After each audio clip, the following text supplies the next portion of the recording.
उन्मीलन मुकुटच्छटा परिलसात् दिक्चक्रबालं स्फुरात् केयूराङ्गदहारकङ्कणघटा निर्धूतरत्नच्छविः श्रोणीमण्डलकिङ्किणीकलरवं मञ्जीरमञ्जुध्वनि श्रीमत्पादसरोरुहं भजमनुराधाभिधानं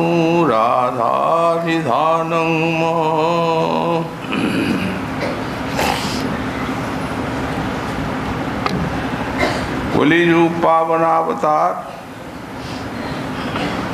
श्री श्री गौरांग महाप्रभुर परम अंतरंग पार्षद परम पूज्यपाद श्री श्रीला प्रबोधानंद सरस्वती चरण तार श्री श्री राधारस सुधानिधि ग्रंथे 121 संख्यक श्लोके श्री राधा रानीर पाद पद्म भजनीर प्रेरणा मनेर काछे प्रदान करछे जे श्री राधा रानी महाराशि करछेन अभिशाप ए रासा अभिसारिका श्री श्री राधा रानीर कथा आमरा এই শ্লোকালম্বনে 2 দিন যথামতি আস্বাদন করেছি। আজ আমাদের এই শ্লোকের থেকে আলোচ্য বিষয় হচ্ছে এই শ্লোকের শেষ পাদটি। বললেন শ্রীমৎ পাদ সরোরুহম ভজমনু রাধাভিধানং মহ। মনের কাছে প্রেরণা দিতে গিয়ে বলছেন, হে আমার মন, তুমি রাধা নামনি কোন মহাজ্যোতি শ্রীমৎ পাদ সরোরুহং ভজ, শ্রীমৎ পাদ পদ্ম ভজন করো। স্ফূর্তিতে শ্রী শ্রী রাধা রানীর অভিসারিকা লীলাটি আস্বাদন করেছেন গোস্বামীপাদ। শ্রীকৃষ্ণের আস্বাদনের ভিতর দিয়ে অভিষ্টের রূপ গুণ লীলা অন্তরে অপূর্ব আস্বাদন জাগিয়েছে। সহসা হয়েছে স্ফূর্তির বিরাম। এই স্ফূর্তির বিরামে উৎকণ্ঠা, লালসা, পিপাসার তীব্রতা, এই লালসা পিপাসাটিকে সঞ্জীবিত রাখার জন্য মধ্যে মধ্যে এই স্ফূর্তির বিরাম। কারণ উৎকণ্ঠা বা তৃষ্ণা না এলে বস্তু আস্বাদনের চমৎকারিতা থাকে না। শ্রীল ঠাকুর মহাশয় বললেন, পরম নাগর কৃষ্ণ তাহে হও অতি তৃষ্ণ, ভজ তারে ব্রজভাব লইয়া। পরম নাগর কৃষ্ণ বলতেই শ্রী শ্রী রাধা রানীর সঙ্গে বিহার পরায়ণ, অর্থাৎ শ্রী শ্রী রাধা মাধবের প্রতি পরম তৃষ্ণাযুক্ত হও এবং ভজতারি ব্রজভাব লইয়া। এই ব্রজভাব অর্থাৎ সখী মঞ্জরি ভাব নিয়ে আর তাঁর ভজন করো। তৃষ্ণা এক প্রকার থাকে তরল। যখন তৃষ্ণা তরল থাকে তখন জলের কথাও মনে থাকে এবং সংসারের কথা, দেহ দৈহিকীর কথা, কাজ কর্মের কথাও মনে থাকে।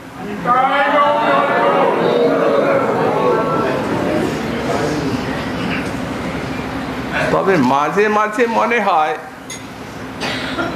যে জল একটু পেলে ভালো হতো। সাধকের ইষ্টের তৃষ্ণাটি এই প্রকার। ভগবানেও কিছু পিপাসা থাকে, দেহ দৈহিকাদি এবং কাজ কর্মেও ইচ্ছাটি থাকে, কিন্তু সাধনা করতে করতে যখন সাধন পরিপাকে প্রেম এসে যায় তখন কৃষ্ণাটি অতি গাঢ় হয়ে যায়। তখন জল বিনা আর যেন প্রাণ বাঁচে না। এই জন্য প্রেমিকের ইষ্ট তৃষ্ণাকে আমাদের গোসাইপাদ দৃষ্টান্ত দিয়েছেন সান্নিপাতিক রোগীর তৃষ্ণার সঙ্গে। সান্নিপাতিক রোগীকে যে বৈদ্য জল না দিচ্ছেন তা নয়, কিন্তু তার পিপাসার তো প্রাবল্য যে যত পিপাসা, যত জল দেওয়া হচ্ছে তত দ্বিগুণ পিপাসা বাড়ছে। প্রেমিকের তৃষ্ণাটি এই প্রকার। স্মরণে স্ফুরণে অভিষ্টের রূপ গুণ লীলা সাধন করছেন, কিন্তু তৃপ্তি নাই, সাক্ষাৎ দর্শন চায়। এমনি গাঢ় পিপাসা। আর এরা তো আছেন সাক্ষাৎ মহাভাব রাজ্যে। অতএব এদের অভিষ্ট তৃষ্ণা অতিশয় প্রবল। এখন প্রার্থনাটি করছেন শ্রীমৎপাদ সরোরুহং ভজমনু রাধাভিধানং মহ। অনেক স্থানে রাধারানীকে জ্যোতিরূপে অনুভব করেছেন। বিশেষত আজ শ্লোকের যা বর্ণনা, রাসাভিসারিকা রাধারানীর অঙ্গের কান্তি, অলঙ্কারের কান্তি, যে প্রকার দিগমণ্ডল একেবারে পরিস্ফুরিত, এই জন্যেই মহ জ্যোতি। রাধারানীর পদকমল ভজন করার প্রেরণা দিতে গিয়ে মনকে বললেন শ্রীমৎ পাদ সরোরুহম। শ্রীমৎ রাধারানীর চরণ কমলের বিশেষণ দিচ্ছেন শ্রীমৎ। এখানে শ্রী অর্থে কি? শ্রী অর্থে একদিক দিয়ে সমৃদ্ধি, বিপুল বৈভব, এই স্ত্রীর অর্থ একটা। প্রথমেই বলেছেন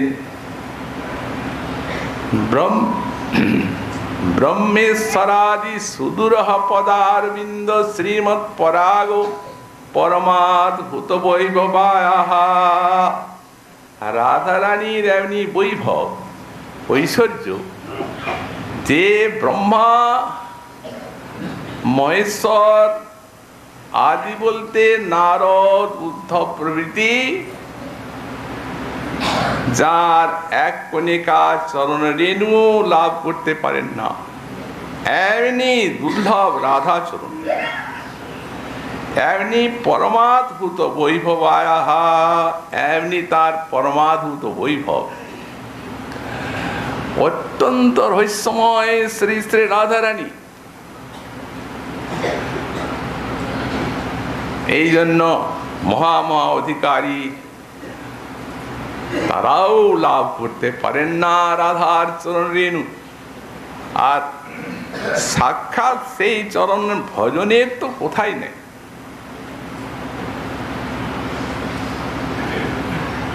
ব্রহ্মা মহেশ্বর আদির কথা দূরে থাক,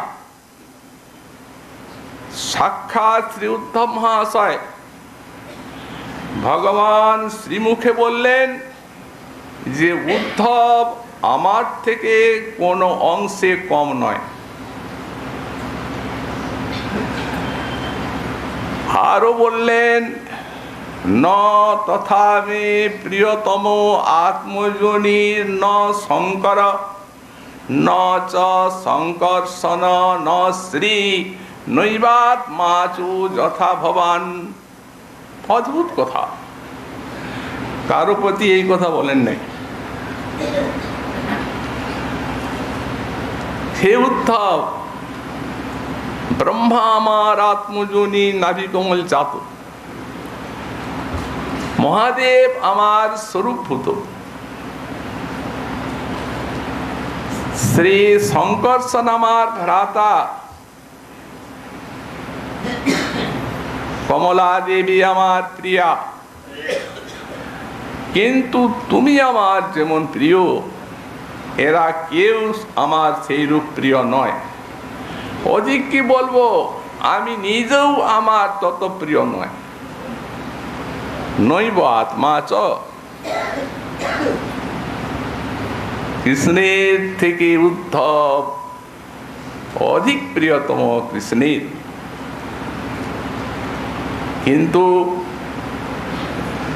বৃন্দাবনে এসে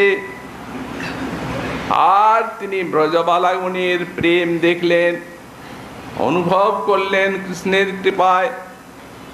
এদের সান্ত্বনা দেওয়ার জন্য এসে সর্বোপরি শ্রী শ্রী রাধারানীর প্রেম দর্শন করে চমৎকৃত হলেন, হতবাক হলেন,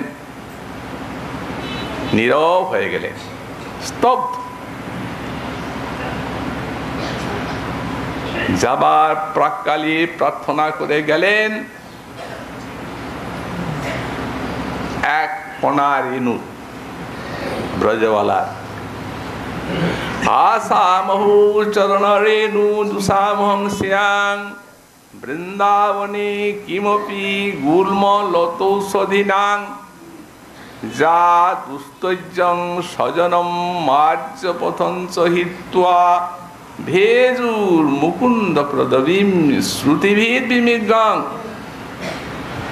শ্রুতিগণ যে মুকুন্দ পদবীকে অন্বেষণ করে বেড়াচ্ছেন, এরা সেই মুকুন্দ পদবীর অদ্ভুত ভজন করেছেন, এমন আর কেউ করেননি। শ্রুতিগণ অন্বেষণ করছেন, যাহা পান নাই। তো আহা চমৎকারিতায় আমার কি এমন সৌভাগ্য হবে যেদিন আমি এই শ্রী বৃন্দাবনে একটা তৃণ গুল্ম ঔষধি হয়ে জন্মাতে পারবো। গুল্ম লতা ঔষধি, তাতে কি পাবেন? একটা এক কণা এদের চরণ রেণুর লোভ, তার মধ্যে জেগেছে সাক্ষাৎ নয়, তৃণ গুল্ম লতা ঔষধি রূপে বৃন্দাবনে। ব্রহ্মা চেয়েছিলেন যে কোনো একটা নিজ জাতির পায়ের ধুলো নিতে গোকুলের প্রান্তে, যেখানে গ্রামের প্রান্তে ছোট জাত তারা বাস করে, তাদের দরজায় অন্তত একটা শিলা হতে চেয়েছিলেন। এত ঐশ্বর্য দেখে চমৎকৃত হয়েছিলেন। কিন্তু ইনি চাচ্ছেন বৃন্দাবনে। ব্যাখ্যাকার বললেন, যদি একে প্রশ্ন করা হয়, মহাশয় ব্রজবালা তারা তো গৃহে থাকবেন, ব্রহ্মার মতো তাদের দ্বারে আপনি কিছু হতে চাইতে পারতেন, বৃন্দাবনে জন্মাবেন, ওখানে আপনার মাথার উপরে শরণ দিতে যাবেন ব্রজগোপী। উনি বললেন, না না না, তা নয়। এই তৃণ গুল্ম হয়ে জন্মাবার পরও আমার সাধনা থাকবে। এক তো প্রার্থনা করছি তৃণ গুল্ম হতে, আবার তৃণ গুল্ম হলেই মিলবে না। এই যারা ব্রজবাস করছেন সেই তাদের সঙ্গ চাই। আমি যেখানে জন্মাবো, আমার কাছে যে তৃণ গুল্মটি থাকবে, তারও বুকে থাকবে আমারই মতো এই ব্রজবালার চরণ রেণু স্পৃহা। তাহলে এখানে জন্মাবেন কেন বৃন্দাবনে? তো সুতরাং তার স্পর্শ হবে, বাতাসের হিল্লোলে আমিও তার গায়ে ঢলে পড়ব, আর তিনিও আমার গায়ে ঢলে পড়বেন। এই সজাতিয়াশয় স্নিগ্ধি সাধু সঙ্গ শতবরে। সজাতিয়াশয় স্নিগ্ধ সেই সাধুর সঙ্গে দিনে দিনে আমার সেই এক কণা চরণ রেণুর আকাঙ্ক্ষা বর্ধিত হবে। যখন চরমে হবে, তখনই গোবিন্দের মধুর বাঁশি বাজবে, রাস রজনীর বংশী। তখন কোটি কোটি ব্রজবালা পাগলিনীর মতো বৃন্দাবনের ওই গোবিন্দের কেন্দ্রে ছুটে যাবেন। তখন কোনো না কোনো গোপবালার চরণ যদি আমার মস্তকের উপরে লাগে, তো আমার সমগ্র জীবন সাধনা ধন্য হয়ে যাবে। যে কোনো ব্রজবালা, আরে তো রাধার সাক্ষাৎ। সুতরাং এত সমৃদ্ধি গোসাই পাদ বলছেন। আরো যারা ভাবোৎসবের ভজনকারী, তাদের ভাব সিদ্ধি রসকাম ধেনু। ভাবোৎসবে ন ভজতাং রসকাম ধেনু তঙ্গরাধিকা চরণ রেণু মাং স্মরামি। ভাবোৎসবের ভজন আপনাদের,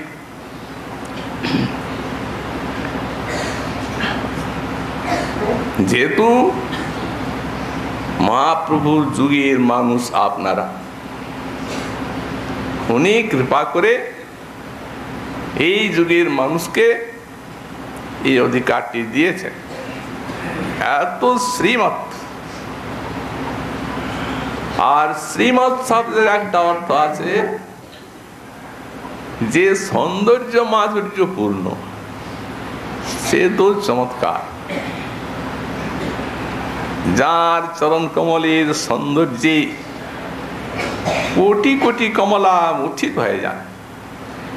নিজেই লিখেছেন, কোটি কাম্যৈক পাদা, কোটি কমলা কাম্যৈক পাদা। এর চরণের সৌন্দর্য কামনা করেন কোটি কোটি কমলা, সবকিছুই প্রার্থনা করেন। যার সৌভাগ্য গুণ বাঞ্ছে সত্য ভামা, যার ঠাই কলা বিলাস শিখে ব্রজ রামা। যার সৌন্দর্য গুণ বাঞ্ছে লক্ষ্মী পার্বতী, যার পতিপতা ধর্ম বাঞ্ছে অরুন্ধতী। বেশি আর কি বলবো? এই যার সদ্গুণ গণের স্বয়ং কৃষ্ণ না পান পার, তার গুণ গণিবে কেমনে জীব ছাড়, জীব ছাড়। এর সৌন্দর্য মাধুর্য সমৃদ্ধি সৌভাগ্যের কৃষ্ণ অন্ত পান না। সে অখণ্ড অদ্বয় জ্ঞান তত্ত্বের সমগ্র জ্ঞান সেখানে স্তিমিত হয়ে যায়। এমনি তত্ত্ব সাইপাদ বলছেন সেই পরম সমৃদ্ধি সৌন্দর্য মাধুর্য চরণ যার, সেই পাদ সরোরুহং ভজ। অতএব যখন পাদ সরোরুহং বলছেন তখন নিশ্চয়ই এটি তার এই মঞ্জরি ভাবের প্রার্থনা। কারণ দাসী যারা কিঙ্করী যারা ওই তারাই তো এই চরণে পড়ে থাকে। শ্রীচরণ তো তাদেরই কাম্য, শ্রীচরণ সেবায় তাদের একচেটিয়া অধিকার। সখীগণ তো সমান ভাব, তাদের সাম্য ভাব সেখানে। এই ব্রজের সখী নিয়েও কিন্তু মহাপ্রভুর বিশেষ করুণাতে ডুবেছেন।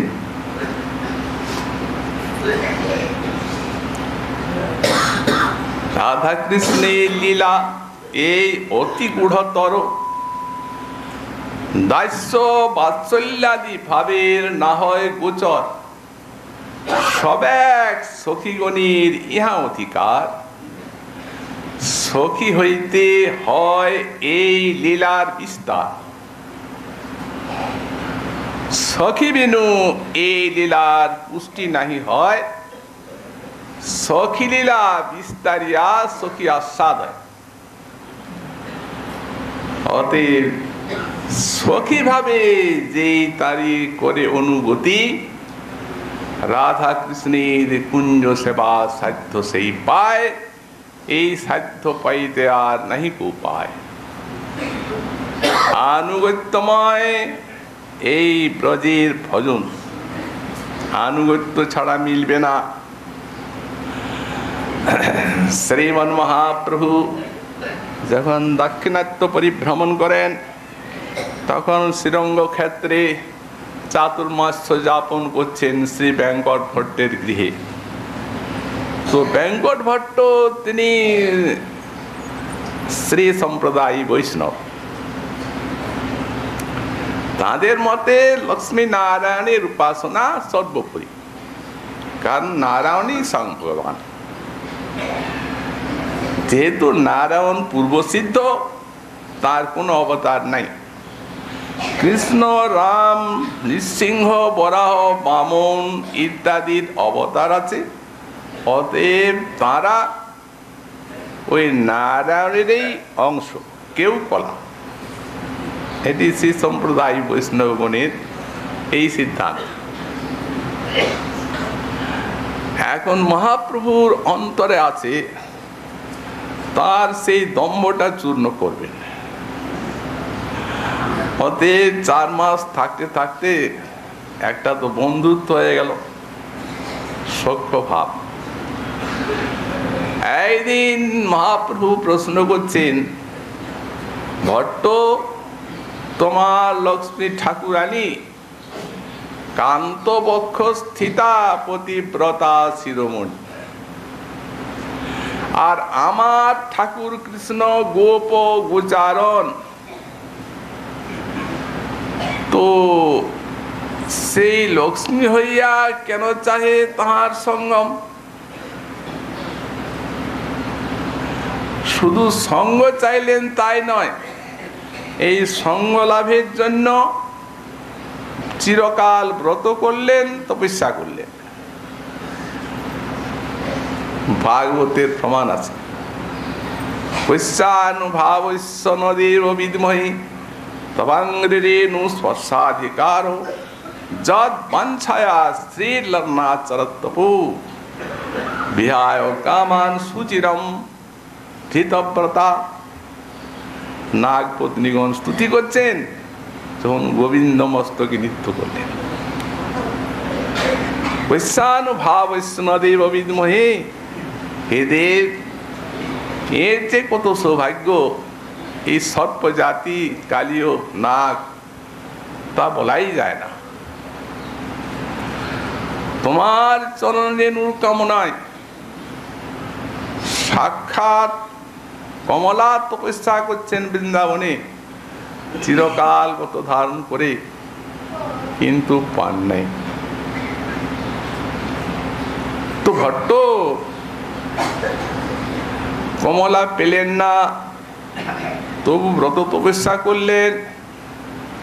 তো তিনি সাক্ষাৎ বৈকুণ্ঠেশ্বরী হয়ে আর কৃষ্ণের সঙ্গ কামনা করলেন কেন?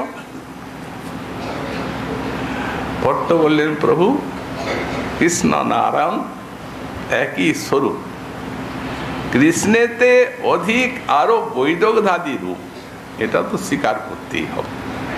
শ্রী সম্প্রদায় হন আর যে সম্প্রদায়, অতএব কৌতুকে লক্ষ্মী চাহে তাহার সঙ্গ, কৃষ্ণ সঙ্গে লক্ষ্মীর পতিব্রতা নহে নাশ। অতএব ইহাতে কি দোষ, কেন কর পরিহাস? প্রভু আমাকে হাসছেন। প্রভু কহে দোষ নাহি ইহা আমি জানি, কিন্তু রাস না পাইল লক্ষ্মী শাস্ত্রে হাসু। এই রাস পেলেন না, চাইলেন কিন্তু পেলেন না। কিন্তু ওই ভাগবতেই দেখা যায় যে শ্রুতিগণ পেলেন। তো কমলা দেবী হচ্ছেন শ্রুতিগণের উপাস্যা, আরাধ্যা। আরাধ্যা তো বড়, তিনি পেলেন না এত তপস্যা করে, আর শ্রুতিগণ কি করে পেলেন? আমার এই প্রশ্ন। ভট্ট কহে ইহা প্রবেশিতে নারে মর্মন, ঈশ্বরের লীলা কোটি সমুদ্র গম্ভীর, আর আমি ক্ষুদ্র জীব বুদ্ধি সহজে অস্থির। তুমি সেই কৃষ্ণ প্রভু জানো নিজ কর্ম, যারে জানাও সেই জানে তোমার লীলা মর্ম। তুমি কৃপা করে বলে দাও। মহাপ্রভু বললেন, ভট্ট শ্রুতি সব গোপীগণের অনুগত হইয়া, আর ব্রজেশ্বরী সুত ভজে গোপী ভাব লইয়া, আর লক্ষ্মী চাহে সেই দেহে কৃষ্ণের সঙ্গম। গোপিকা অনুগা হইয়া না কইল ভজন। তো গোপজাতি কৃষ্ণ গোপী প্রেয়সী তাহার, গোপী ছাড়া অন্য স্ত্রী কৃষ্ণ না করেন অঙ্গীকার। অতএব সেই দেহে উনি চাইলেন, এই জন্য তিনি পেলেন না। অতএব নায়ং শ্লোক কহে বেদব্যাস। এই জন্য নাম শ্লোকে বাসদেব বলে দিয়েছেন সাক্ষাৎ কমলা পান নাই, আর পাবেনও না।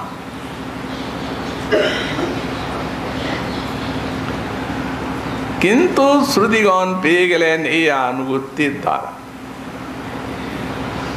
তো তেমনি মহাপ্রভু দিলেন এই গোপী ভাবের মধ্যে সর্বশ্রেষ্ঠ মঞ্জুরি ভাবের আনুগত্য গৌড়ীয় বৈষ্ণবগণকে।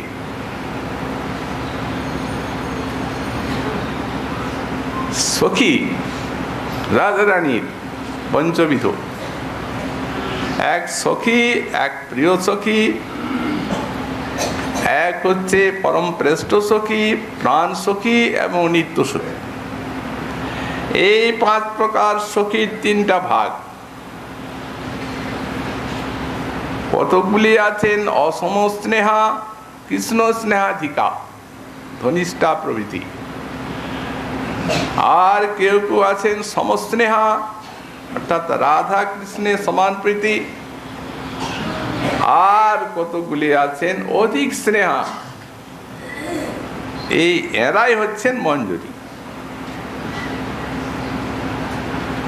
তো আমাদের ঠাকুর মশাই বলছেন এই সমস্নেহা অসমস্নেহা দুইয়ে না করি লেহা। লেহা মানে আনুগত্য। এখানে লেহা মানে স্নেহই করবেন না তা নয়, ভালোবাসতে হবে সবাইকে যথাযোগ্য। মঞ্জুরি সবাই আরাধ্যা। লেহা মানে ওই আনুগত্য। দুয়ে না করিও লেহা, এবে কহি অধিক স্নেহাগণ। এরাই রাজা স্নেহাধিকা, এদেরই এক চেটিয়া অধিকার। সেই সুদুর্লভ রাজা রানী শ্রীমৎ পাদ সরোরুহ ভজনের লুব্ধ রাতেই শ্রীপাদ সরস্বতী চরণের অন্তর নিরন্তর থাকে সঙ্গে কস্তুরিকাদি রঙ্গে। নর্ম সখী এই সব জন শিরূপ মঞ্জরি সা, শিরতি মঞ্জরি আর লবঙ্গ মঞ্জরি মঞ্জুলালি। শিরতি মঞ্জরি সঙ্গে কস্তুরিকাদি রঙ্গে প্রেম সেবা করে কুতুহলী। এসবা অনুগা হইয়া প্রেম সেবা নিব চাইয়া। ইঙ্গিতে বুঝিব সব কাজ, রূপে গুণে ডগমগী। সদা হব অনুরাগী, বসতি করিব সখীর মাঝ। বৃন্দাবনে দুইজন, চতুর্দিকে সখীগণ। সময় বুঝিয়া রস সুখে, সখীর ইঙ্গিত হবে। চামর ঠুলাব কবে, তাম্বুল যোগাব চাঁদ মুখে। যুগল চরণ সেবী নিরন্তর এই ভাবি। অনুরাগী রহিব সদায়, সাধনে ভাবিব যাহা। সিদ্ধ দেহে পাব তাহা। এই রাগ পথের এই সে উপায়। সাধনে যে ধন চাই, সিদ্ধ দেহে তাহা পাই। এটি হচ্ছে এক বিরাট আধ্যাত্মিক মনোবিজ্ঞান।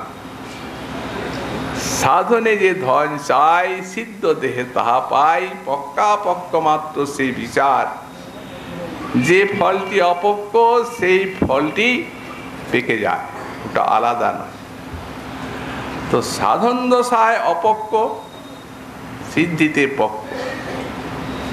পাকিলে সে প্রেম ভক্তি, আর অপক্কে সাধন রীতি। এই ভকতি লক্ষণ তত্ত্ব সার। মহাপ্রভুর কৃপাশ্রিত গৌড়ীয় বৈষ্ণব আর আমাদের সর্বস্থায়ী পাদের আনুগত্যে যাদের ভজন, তারা যত সারা বিশ্বের তত্ত্ব জানুন, এটা সারাচ্ছা।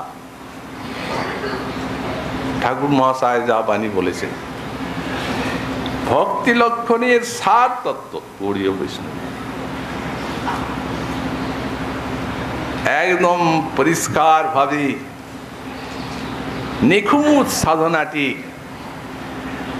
সুনিপুণ শিল্পীর মতো এই কাব্যে এঁকে দিয়েছেন। তত্ত্ব সার। তবে হ্যাঁ, যখন ভাববেন তখন তো আগে আত্মস্বরূপের চিন্তন চাই। লীলা চিন্তা। আত্মানং চিন্তয়ে তত্ত্ব তাসাং মধ্যে মনোরমাম। রূপ যৌবন সম্পন্নাং কিশোরী প্রমদাকৃতিম। শ্রীগুরু প্রদত্ত সিদ্ধ স্বরূপের যে পরিচয় আছে, সে নিয়েই চলবে শ্রী শ্রী রাধা মাধবীর অষ্টকালীয় লীলা চিন্তন। তাতে অভিমান স্থাপন করি। সুতরাং সিদ্ধিতে যা পাবেন, যে ফলটা পাকবে, সেটা কাঁচা পেয়ে গেছে। গুরুদেব কৃপা করে একাদশ ভাবের সঙ্গে পরিচয় করিয়েছে। আর কি বাকি আছে?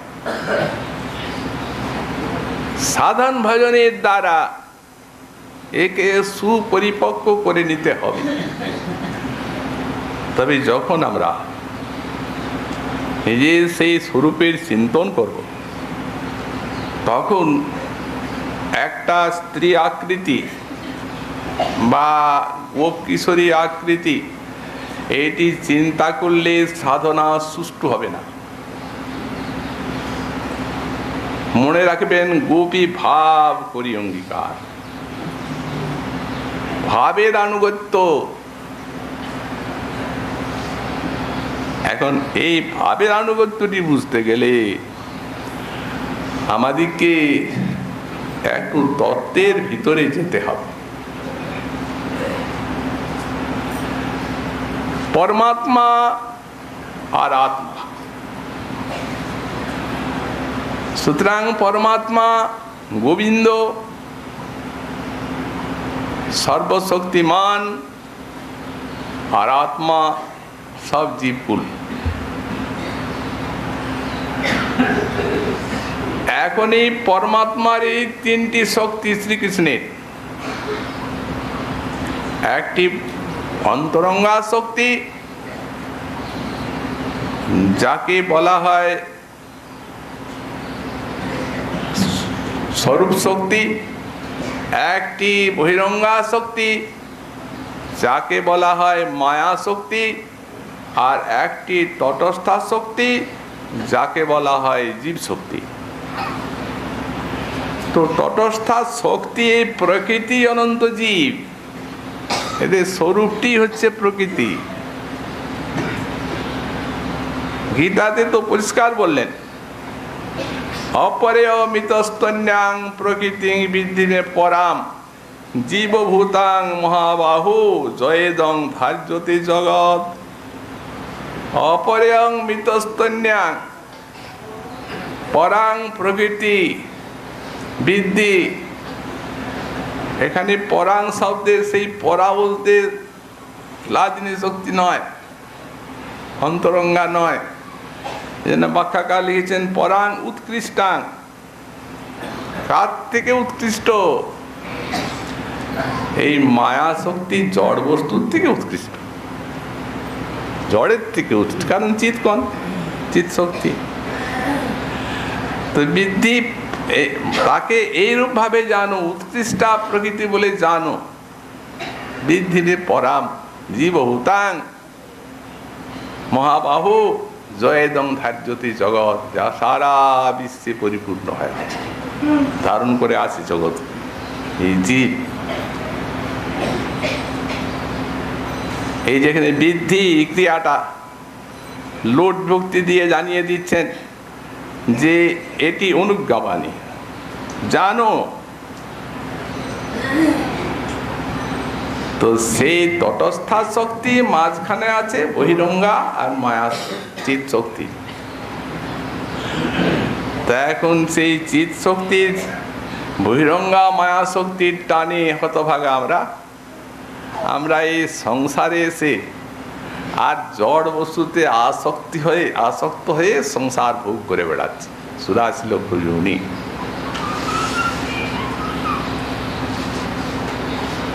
তো কৃষ্ণ বহির্মুখ হইয়া ভগবাঞ্ছা করে, তখন নিকটস্থা মায়া তারে জাপটিয়া ধরে।